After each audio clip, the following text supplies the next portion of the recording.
সর্বরী, আজ আবার একটা রেসিপির সঙ্গে। এখানে প্রথমেই দেখাচ্ছি আদা, রসুন, কাঁচা লঙ্কা, শুকনো লঙ্কা বেটে নেব।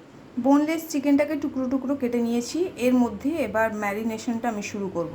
ভিনিগার, আদা রসুন কাঁচা লঙ্কা পেস্ট, গোলমরিচের গুঁড়ো, নুন, ডার্ক সয়া সস, খুব ভালো করে মেখে নেব। সেকেন্ড ম্যারিনেশনের জন্য দিয়ে দিয়েছি ডিমের সাদা অংশ, এরপর ময়দা, কর্নফ্লাওয়ার।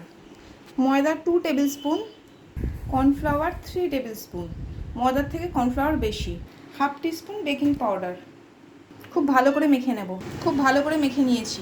এখানে আমি ডাইস করে পেঁয়াজ, ক্যাপসিকাম কেটে রেখেছি, রসুন বেশি করে কুচি করে নিয়েছি, কাঁচা লঙ্কা চিড়ে রেখেছি, আদা কুচি করে নিয়ে, dark soya, red chilli, tomato sauce, আর লাগবে ভিনিগার।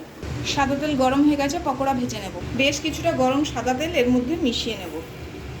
গরম তেলটা চিকেনের সঙ্গে মেখে নিয়ে এগুলো ভাজতে বসিয়ে দিয়েছি। একবার হয়ে গেছে, তুলে নিচ্ছি। আবার একবার ডবল করে ফ্রাই করব। Dark soya sauce, red chilli, tomato sauce একসঙ্গে মিশিয়ে রেখেছি। এর মধ্যে একটু কর্নফ্লাওয়ার মিশিয়ে নেব, একটু ভিনিগারও দিয়ে দেবো। খুব ভালো করে মিশ্রণটা বানিয়ে নেব। ভালো করে মিশ্রণটা করে নিই। পকোড়া রেডি। শুকনো লঙ্কা, কাঁচা লঙ্কা, রসুন কুচি, আদা কুচি, হাই ফ্লেমে পেঁয়াজ কুচি, ক্যাপসিকাম কুচি, কাঁচা লঙ্কা খুব ভালো করে নেড়ে নেব। পেঁয়াজ ক্যাপসিকাম বেশি ভাজা যাবে না। লঙ্কা গুঁড়ো, পকোড়াগুলো নেড়ে চেড়ে নেব। এবার সসের ঘোলটা দিয়ে দেবো। সসের ঘোলটা দিয়ে দিলাম। এর মধ্যেই নুন চিনি পরিমাণ মতো দেওয়া আছে। উপর থেকে হানি দিয়ে নামিয়ে দেবো। হয়ে গেছে।